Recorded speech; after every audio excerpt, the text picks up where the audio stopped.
O Senhor esteja convosco. Ele está no meio de nós. Proclamação do Evangelho de Jesus Cristo segundo Mateus. Glória a vós, Senhor. Naquele tempo disse Jesus aos seus discípulos: Pedi vos será dado, procurai e achareis, batei e a porta vos será aberta. Pois todo aquele que pede, recebe, quem procura, encontra, e a quem bate, a porta será aberta. Quem de vós dá ao filho uma pedra, quando ele pede um pão? Ou lhe dá uma cobra, quando ele pede um peixe? Ora, se vós que sois maus, sabeis dar coisas boas aos vossos filhos, quanto mais vosso Pai que está nos céus dará coisas boas aos que lhe pedirem. Tudo quanto quereis que os outros vos façam, fazei também a eles. Nisto consiste a lei e os profetas. Palavra da salvação. Glória a vós, Senhor.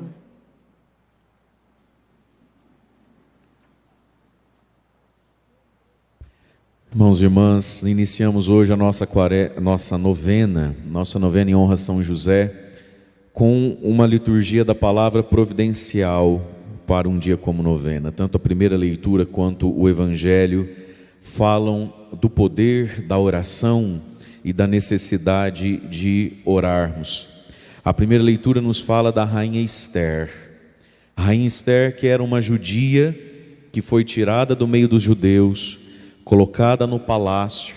Ela é uma das esposas de um rei maluco, que tinha por costume matar qualquer um que o irritasse ou fizesse qualquer coisa contra ele. E às vezes quando a gente lê o livro de Esther e vê o medo que ela tem do esposo, o medo de ir falar com ele sem que ele a tenha chamado, ele tinha muitas esposas, e ela manifesta o medo de: se eu for falar com ele e ele não me chamou, vai que ele me mata.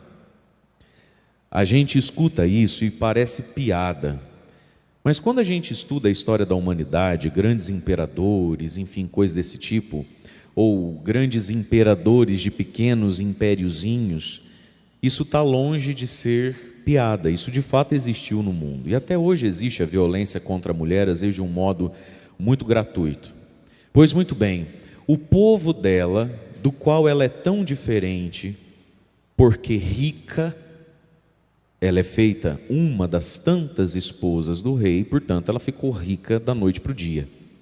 Casou bem nesse sentido, né? E só nesse. Ele era rico, porém essa era a única qualidade que ele tinha: dinheiro. O homem era o demônio. E aí, por tantas questões políticas da época, os seus conselheiros lá, por inveja e chantagem, o convencem que o problema do povo dele e do momento que eles estão atravessando é a presença dos judeus, que fazem parte do reino dele, e ele os tem como escravo. Então o senhor deveria matar esse povinho, que nem é tão numeroso, e escravo por escravo a gente consegue outros por aí. Então o homem está profundamente convencido a matar os judeus. Então um dos nobres, um dos conselheiros do povo judeu, ainda vivo, vai a ela e vai dizer: Esther, minha filha, você precisa fazer alguma coisa. E ela, como toda boa madame de início, diz: cada um que lute, eu não tenho culpa de ser bonitona e rica, azar de quem é pobre e feio, é a vida, sempre teve dessas coisas. E ela quer sair fora do problema. E aí então vai ser dito a Esther: Esther, minha filha, será que não foi para essa hora que Deus te preparou? Será que não foi exatamente para essa hora que Deus te colocou onde te colocou? Mas fica sabendo então, a salvação do povo de Deus virá, com você ou sem você, a salvação virá, mas você perecerá pela sua omissão. E aqui tem um primeiro grande ensinamento que a própria Esther nos dá porque entendeu, nos dá porque apreendeu. A salvação do povo de Deus virá, mas quem não participa disso perece na sua omissão. Meu irmão, minha irmã, Não existe bênção guardada dentro da omissão. Quem é omisso não colhe nada daquilo, a não ser algum mal, condenação, castigo ou desgraça lá na frente. Não tem nada de bom guardado dentro da omissão. Todos nós temos o que oferecer, o que dividir. Todos nós temos algo de bom que custa o nosso soninho sagrado, o nosso dinheiro suado e a nossa beleza tão conservada. E é diante do sono que é tão sagrado, do dinheiro que é tão meu, e do medo que eu tenho da opinião dos outros, de passar vergonha, ou seja lá o que a gente se omite e não coopera com o bem. Mas ela refletiu, é verdade, vai ver que foi para isso que Deus me preparou e me colocou aqui. Por que será que eu sou tão bonita? Por que será que eu sou tão rica? Para ficar fazendo selfie? Será que é para isso que Deus nos dá o que nos dá? Tem um povo a ser salvo, tem um reino a ser construído. E aí ela entendeu, Deus vai salvar, Deus vai construir, mas eu perecerei. Irmãos e irmãs, somos cooperadores todos nós de Deus, mas nenhum de nós paralisa Deus.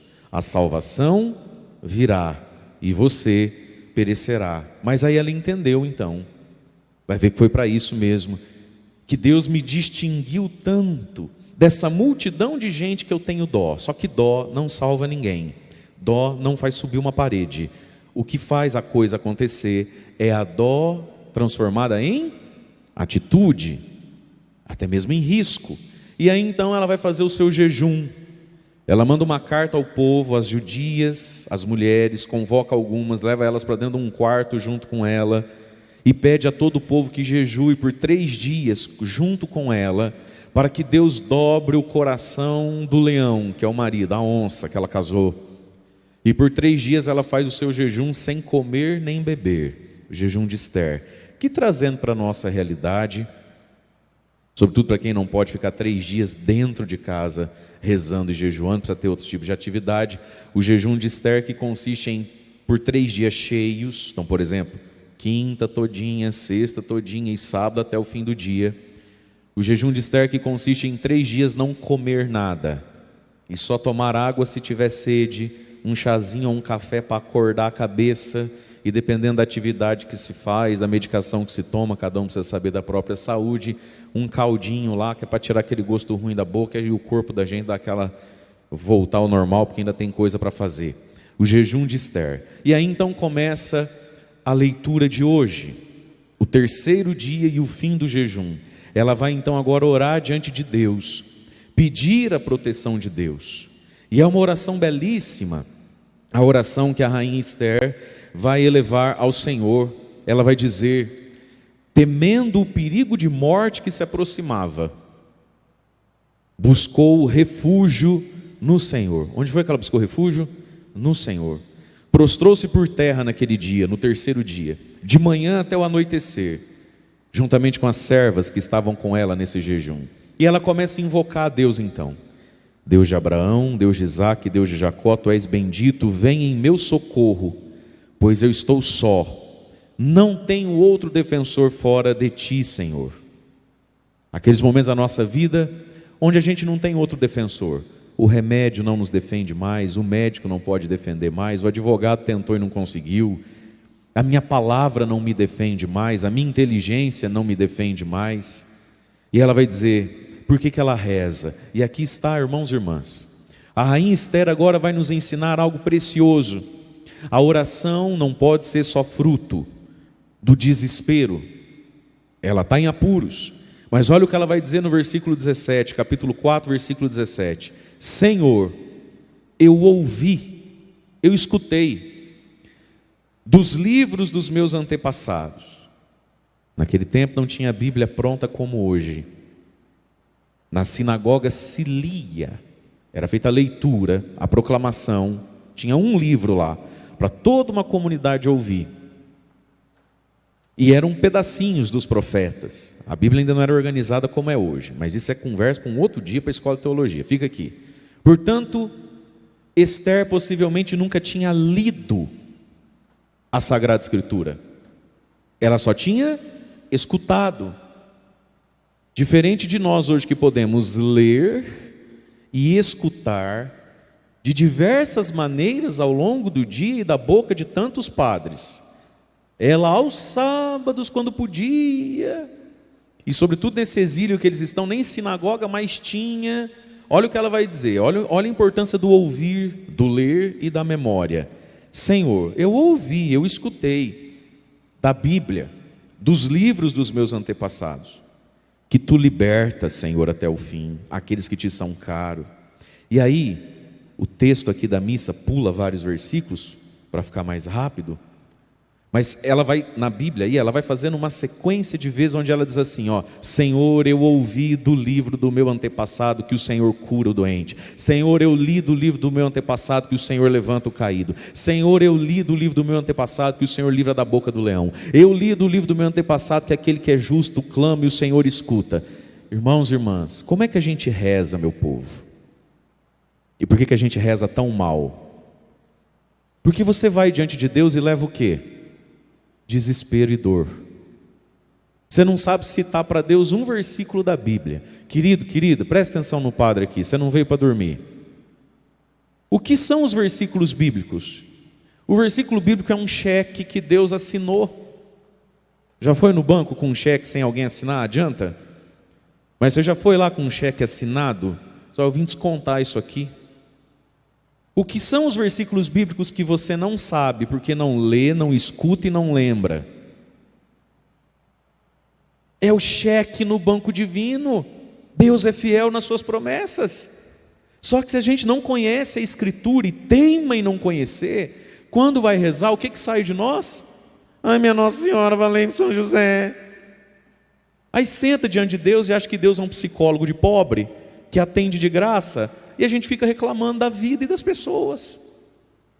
O versículo bíblico é o cheque assinado por Deus, mas você não sabe citar, você não sabe dizer, você não sabe ir reclamar seus direitos diante de Deus, porque você não conhece a Escritura. A rainha Esther, bonitona, charmosona, que tinha dinheiro e condições para viver emperequetada.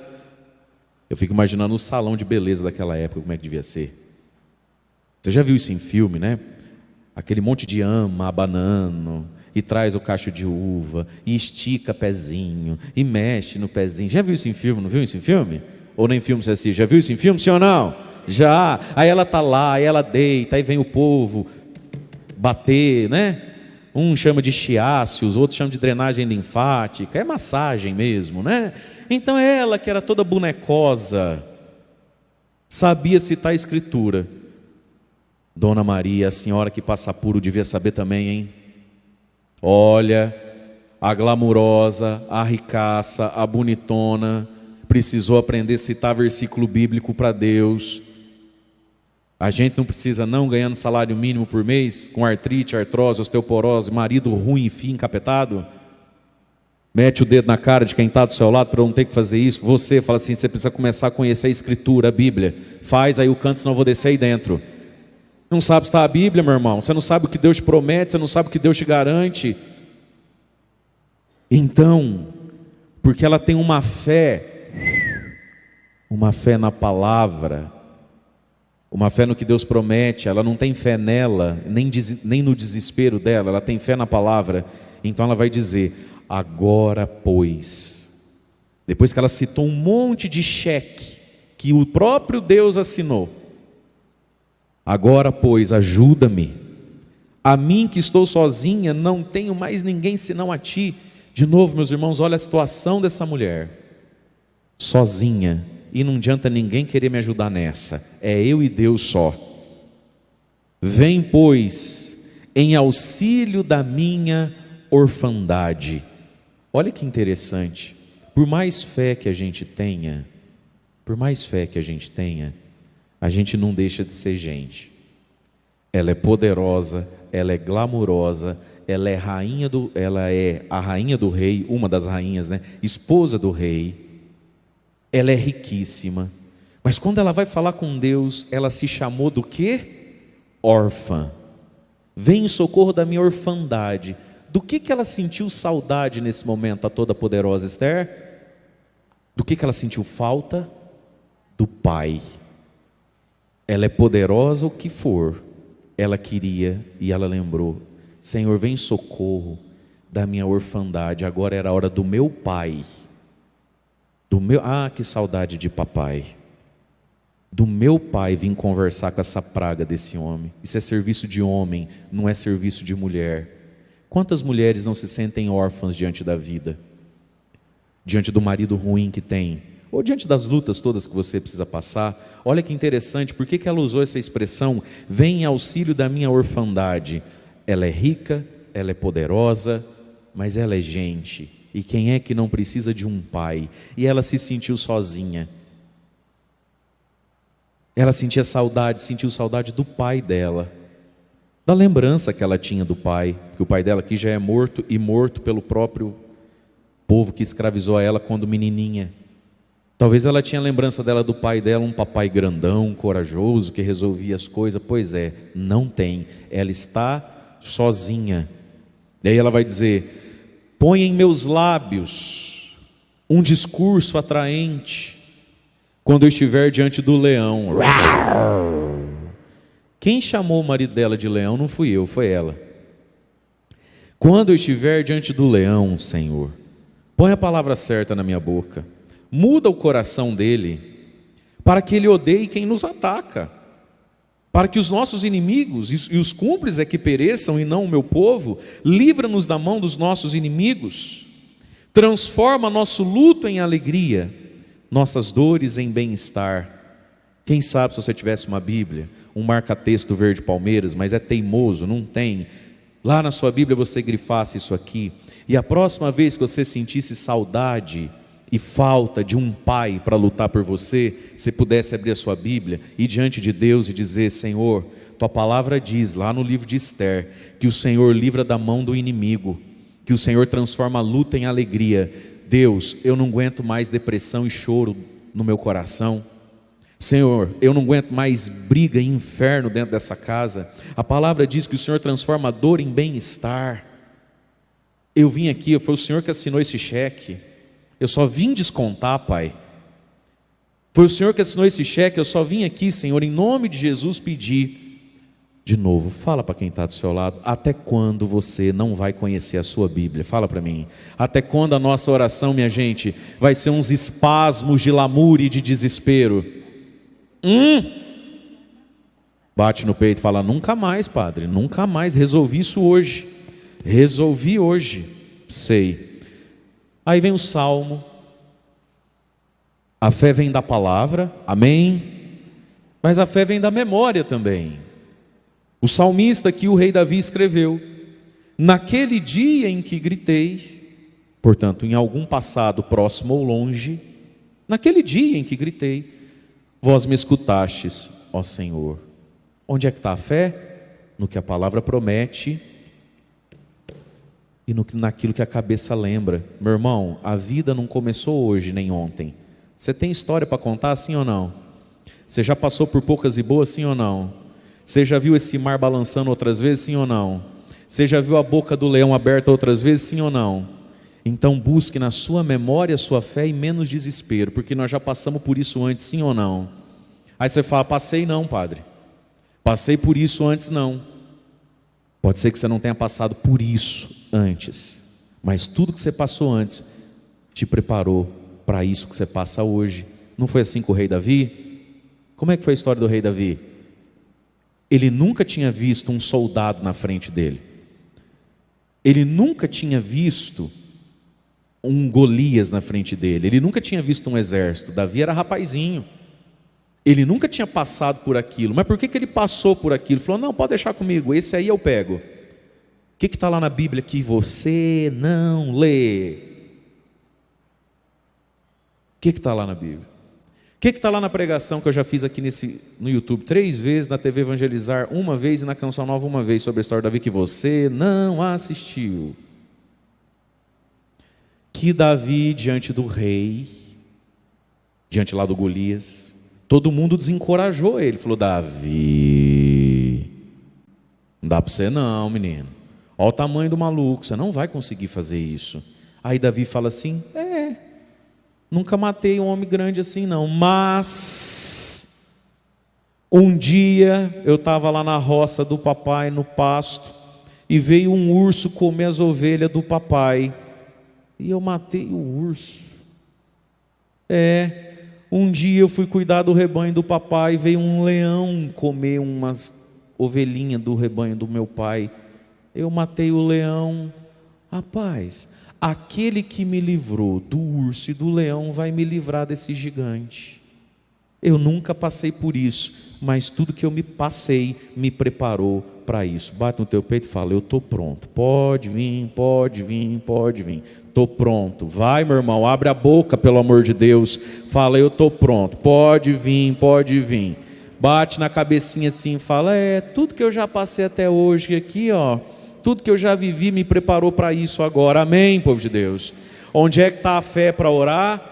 Na palavra e na memória. Faz o gesto que você nunca mais esquece. Na palavra, faz assim. E na memória.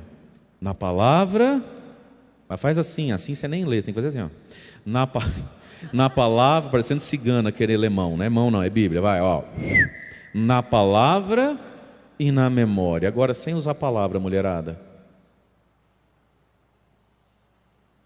Olha, viu só?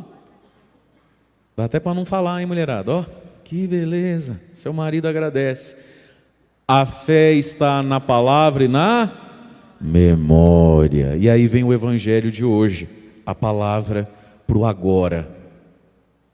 O verbo não está nem no passado, nem no futuro. Ele sugere uma atitude para hoje. Jesus diz então, nesse primeiro dia de novena de São José: pedi e vos será dado, procurai e achareis, batei e a porta vos será aberta. 3 verbos: pedir, procurar e bater. Vamos fazer os 3 verbos também, que você nunca mais esquece. Pedir, procurar e bater. Pedir é assim, né? Faz assim, pede, pedir, procurar.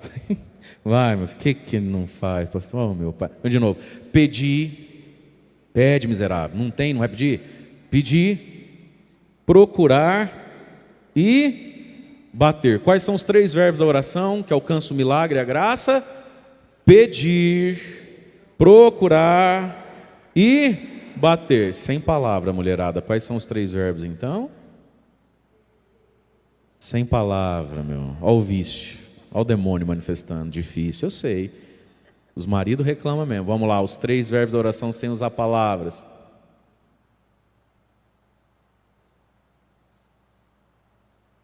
Pedir, procurar e bater. Mas está num imperativo presente. É aquela aula de português que você não gostava. Pedir.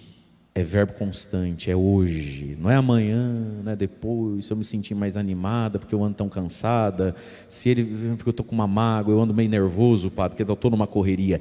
Pedir, verbo constante que começa hoje. Peça, procure e bata. E aí Jesus vai dizer a nós e nos ajudar a compreender quem é Deus. Primeiro, uma dinâmica da vida. Pois todo aquele que pede recebe, quem procura encontra, quem bate a porta será aberta. Meus irmãos, todos nós somos capazes de entender uma dinâmica da vida, a dinâmica da persistência, e de fazer uma pergunta muito honesta: eu quero mesmo? Eu não sei não se eu quero, gente. O que tem de gente que diz que quer, que não aguenta mais sofrer, que queria muito que as coisas mudassem, que lá em casa vai ser diferente, que não sei o que tem. Você quer mesmo, meu irmão? Com todo o respeito do mundo, mas eu acho que tem gente que quer mesmo confiar e viver à base de remédio, porque não abre mão dele. Tá certo, o médico falou que pelos próximos 3 meses a dose é essa, com tal frequência. Quanta cadeira vazia aqui? Quanta primeira dor de cabeça eu não consigo levantar? Quanta primeira salivadinha, lá vou eu comer doce, pão e tomar um golinho de refrigerante ou uma cervejinha, não aguentei, já quebrei minha quaresma. A gente quer mesmo, a gente quer mesmo as coisas. Será que nos dói o tanto que a gente diz que dói aquele marido, aquele filho, aquele irmão? Será mesmo? Olha, Jesus está falando de uma dinâmica da vida, meu irmão. Tem gente que joga fora ou investe, olhe como queira, 4, 5, 6 anos da vida por causa de um curso de medicina. Tem gente que arrisca noivado, namoro, amizade por causa de um concurso da Polícia Federal. Tem gente que vende a mãe para o diabo e entrega embalada, com lacinho, por causa de política. Tem gente que não lembra que está com unha encravada, dor não sei aonde, caganeira, bico de papagaio, e vai até tarde no serviço. A gente quer mesmo aquilo que a gente diz que quer? Dói mesmo aquilo que a gente diz que dói? A gente não aguenta mais mesmo aquilo que a gente diz que não aguenta? Às vezes eu acho que a gente aguenta sim, porque a gente não usa dos instrumentos da fé. A gente não usa dos instrumentos da fé. A fé tem instrumentais para. Quando a gente sente às vezes um profundo desejo de conversão na nossa vida, eu falo, poxa vida, eu não devia ter feito isso, ou eu não devia viver assim como tenho vivido, seja um estilo de vida, seja um trupicão que a gente dá.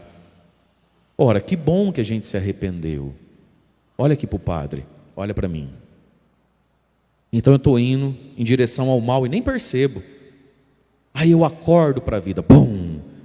Ah, me arrependi, ó minha Nossa Senhora. Hoje eu escuto um testemunho, seja lá o que for. O que é conversão, minha gente? Conversão é mudar a direção, mas mudar de direção não me coloca lá no fim da direção. O inferno está aqui, ó. É um passinho para trás, eu estou lá de novo. E pior, agora de costa. Como é que eu saio daqui, ó, dessa proximidade do mal, seja qual mal for, e vou lá em direção ao bem? Agora eu preciso dos passos, dos instrumentos da fé. O jejum, a oração, a palavra, a confissão, a adoração, a missa com mais frequência, o rosário, devoções a São Miguel, a São José, Santa Teresinha. Ler a palavra e sair do status do WhatsApp e do Instagram. Existem instrumentais na fé. Todo ser humano é capaz de entender que entre o que ele quer e quem ele é, tem um caminho que precisa de instrumentos. Mas parece que a gente acha que cai do céu no colo da gente. E sobretudo, meus irmãos, porque estamos no tempo da quaresma, a gente pede, bate e procura mesmo a virtude que a gente não tem. A gente entra mesmo na presença de Deus para pedir paciência, castidade, generosidade. Entra nada. A gente não reza para nada. Quando muito, reza mais ou menos para pedir coisas, nunca para pedir o Espírito de Deus. Meu irmão, entre o lugar onde eu estou e quem eu sou, quero chegar ou preciso ser, tem uma distância, mas tem instrumentais para chegar lá. Deus pavimentou um caminho para você e para mim, ninguém vai perdido nesse rumo. A igreja tem 2000 anos, a Bíblia tem quanto? Esther está quantos séculos antes de Jesus? Davi está 8 séculos antes de Jesus. E aí Jesus então, para nos estimular a rezar, porque Deus quer que a gente reze, Deus quer honrar a nossa fé, Deus quer participar da nossa história. Primeiro link, primeiro contato com a nossa inteligência que Jesus faz é a própria dinâmica humana. Eu nunca vi alguém que tem algo verdadeiramente bom na vida ganhar isso assim de mão beijada. E se ganhou de mão beijada perde. Então, minha gente, bora se aprumar. Você que está vindo aqui hoje, primeiro dia nessa quaresma, não estava fazendo, porque para mim é difícil, tudo bem, mas é novena de São Jorge, então vou fazer. Eu tenho a minha luta, alguém que eu amo luta, e eu tenho um sonho. Amém. Só que você já vai se programando, meu bebê. Se for para hoje, de quinta para sexta, 00:30, você está no Instagram, amanhã você não acorda mesmo. É ou não é verdade? Então você vê o que você quer. Você vai soltar essa porcaria desse celular quando? Eu estou falando com as velhas também, com os novos, e não só com os mais novinhos aí que está se bucejando que a lágrima desce. Foi dormir que hora? Gente, ou a gente entende que a vida tem períodos de guerra. A vida tem etapas, você não precisa viver assombrado com o diabo, não. Mas o que você veio buscar nessa novena? Primeira coisa, você precisa ir dormir cedo hoje. Você quer mesmo o que você quer, ou você quer ver se a fulana postou algo no status dela? Você quer mesmo o que você quer, ou amanhã você perde a missa porque vai ficar não sei até que hora vendo receitinha no YouTube? A gente precisa se posicionar com as coisas. Quaresma, e tem gente que nem começou a quaresma. Jesus está colocando uma dinâmica da vida. Todo mundo que tem algo tem porque suou em cima. Todo mundo que tem algo dispensiou do seu tempo para aquilo, do seu foco, da sua energia, e renunciou a outras coisas para aquilo. Então, a primeira coisa que Jesus quer nos ensinar a respeito da oração, que é uma dinâmica muito humana. E Jesus não pode nos ensinar uma oração que nos desumaniza. Se tudo na vida passa por um período de esforço, concentração e dedicação, a fé não pode ser diferente, porque senão a fé nos faz bobinhos. Se tudo na vida, para o menino virar homem e amadurecer, exige esforço, renúncia, concentração, capacidade de ouvir não e continuar em frente, por que na fé seria diferente? Deus não pode fazer a gente virar bobo. Deus não pode trabalhar contra o nosso amadurecimento. Deus coopera com isso. Portanto, a nossa vida de oração muitas vezes é exatamente igual à vida. Exige esforço, concentração, paciência, tempo e capacidade de ouvir não e continuar insistindo. Porque a vida é assim. Amém? E aí Jesus vai falar outra coisa para nos estimular a orar. Quem é Deus? Fala assim comigo. Ufa! Ainda bem que Deus não é ruim, igual nós. Jesus então vai dizer, quais são os 3 verbos? Pedir, procurar e bater. Só quem está vivo. Quais são os 3 verbos da oração, meu irmão? Pedir, procurar e bater. Por quê? Porque Deus é um Pai que é bom. Olha o que Jesus vai falar. Quem de vocês dá ao filho uma pedra quando ele pede pão? Ou dá a ele uma cobra se ele pedir um peixe? Ora, vocês que são maus, pornográficos, adúlteros, estressados, sovina e mão de vaca, neurótica, azeda, vive gritando e praguejando a casa, Deus e o mundo, ciumenta e invejosa, sabe dar coisa boa para o filho quando ele pede ou não é? Sabe dizer, filho, agora não dá, mas teu aniversário é daqui 40 dias, aguenta aí que o pai vai ver o que dá para fazer. Vocês que são maus, são capazes de dar coisas boas aos filhos? E se o menino pede um peixe, você não vai dar uma cobra, cobra mata. Se o menino pede um pão, não vai dar uma pedra, pedra machuca. Agora, sabe o que eu acho interessante esse versículo? Jesus está deixando muito claro que tem criança que se você der uma cobra, ele acha que é bom. Jesus está deixando claro que tem criança que se você der uma pedra, ele acha que é pão, põe na boquinha e se machuca. A criança pede com confiança, o pai dá com sabedoria. Irmãos e irmãs, muitas coisas que a gente pede,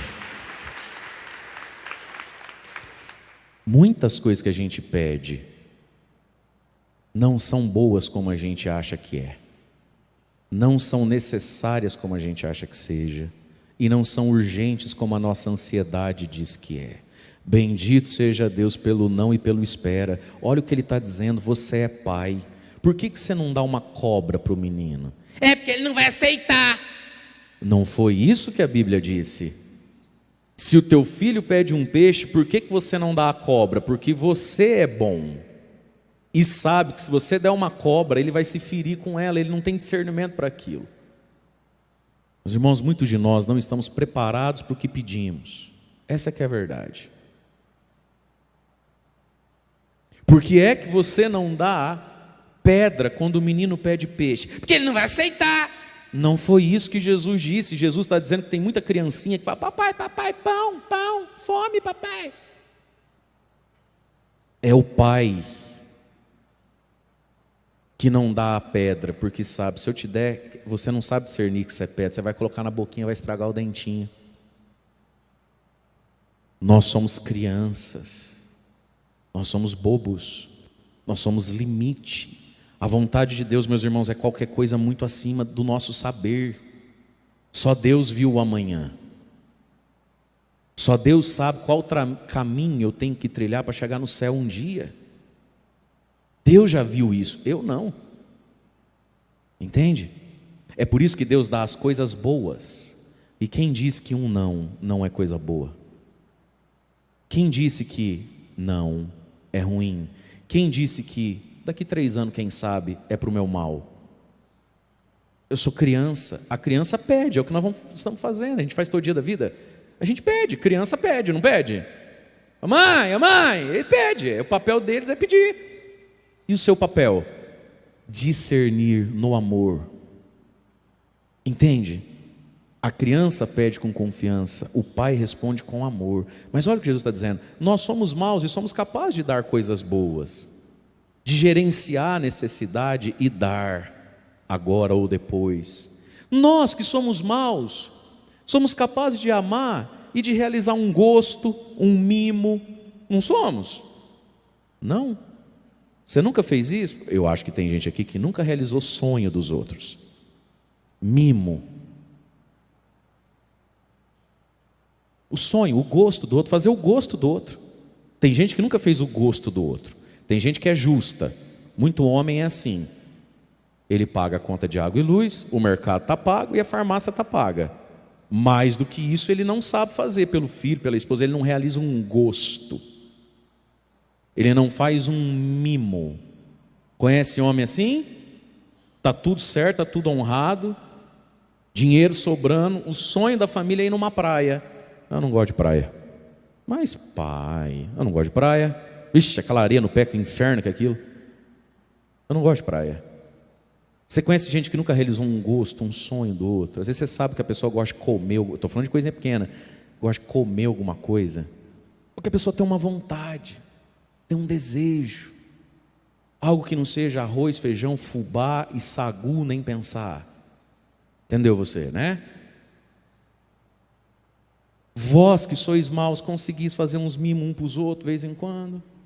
Na hora de comprar um tênis, compra daquela porque gosta mais daquela marca. Na hora de dar uma camisa, amor, estou precisando de uma camisa. Você não vai lá e escolhe da cor que ele gosta?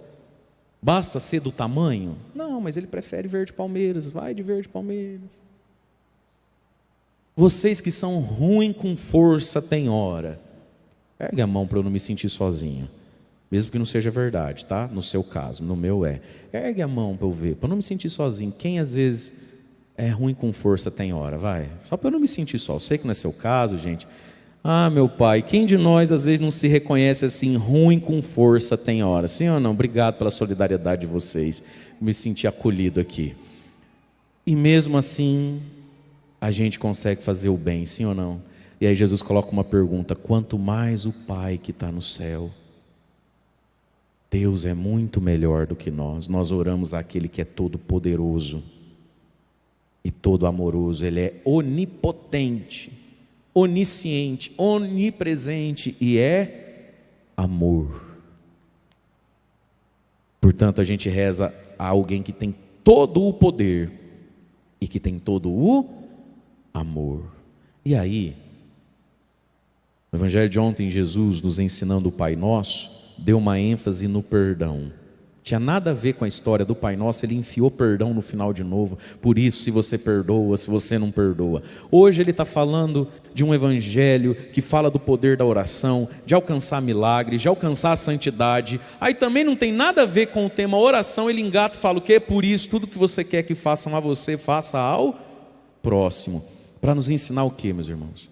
A oração cristã é a única oração que, ao orar, nos 3 verbos que são quais mesmos? Só quem está. Ai, meu Deus, não adianta, tem que ensinar tudo de novo. Quais são os 3 verbos? Só a oração cristã, ao pedir, ao procurar e ao bater, se dispõe, enquanto pede, procura e bate, se dispõe e se abre para que Deus, o Deus ao qual eu rezo, faça algo em mim para que eu fique mais parecido com Ele, enquanto peço, enquanto procuro e enquanto bato. As outras religiões, nenhuma ensina isso. Você vai lá, faz as rezas que tem que fazer e continua sendo você do jeitinho que você é, Gabriela. Nasci assim, cresci assim, eu sou assim, Gabriela. Você levou a tua oferta, você levou a tua prenda, você fez o teu vucu-vucu lá, o céu responde na terra. E você continua ruim, dispersa, se importando com vida alheia, falando mal de todo mundo, no adultério, na maldade. Tem problema. Desde que você traga tal dia, tal hora, os envelopes, as pipas. Só a oração cristã católica entende isso. Enquanto eu procuro, enquanto eu peço, enquanto eu procuro, enquanto bato, eu estou aberto para aprender a ser na terra como Deus é. Esse é o grande fruto maduro da oração. Não é nem alcançar o que eu pedi, não é nem alcançar o que procurei, não é nem alcançar o que eu estou batendo. É aprender a me assemelhar, deixar Deus me assemelhar a Ele. Por isso Jesus termina um evangelho tão espiritual, tão carismático, falando um negócio que parece que não combina. Por quê? Eu não sei até quando eu vou ter que pedir. Você sabe até quando você vai ter que pedir? Nem eu. Você sabe até quando você vai ter que ficar procurando o que você procura? Eu também não. Você sabe até quando você vai ter que ficar batendo aí? Você sabe? Você tem ideia? Nem eu. O que a gente tem que saber é o quê? Enquanto peço, enquanto procuro, enquanto bato, eu preciso aprender a fazer para o outro o que eu gostaria que o outro fizesse para mim. Eu preciso aprender a ser Deus, canal de Deus para o outro, como eu quero que Deus alcance a mim. É a conversão da vida. Portanto, irmãos e irmãs, Deus sabe o que é melhor quando é melhor. E a palavra de Deus hoje nos estimula a orarmos. Baseados no nosso desespero? Não. Diga comigo, desespero não. Aflição não. Diga comigo, baseado na palavra. Baseado na memória. O que a gente vai fazer então? Pedir. E bater. Vamos ficar em pé e nós vamos rezar juntos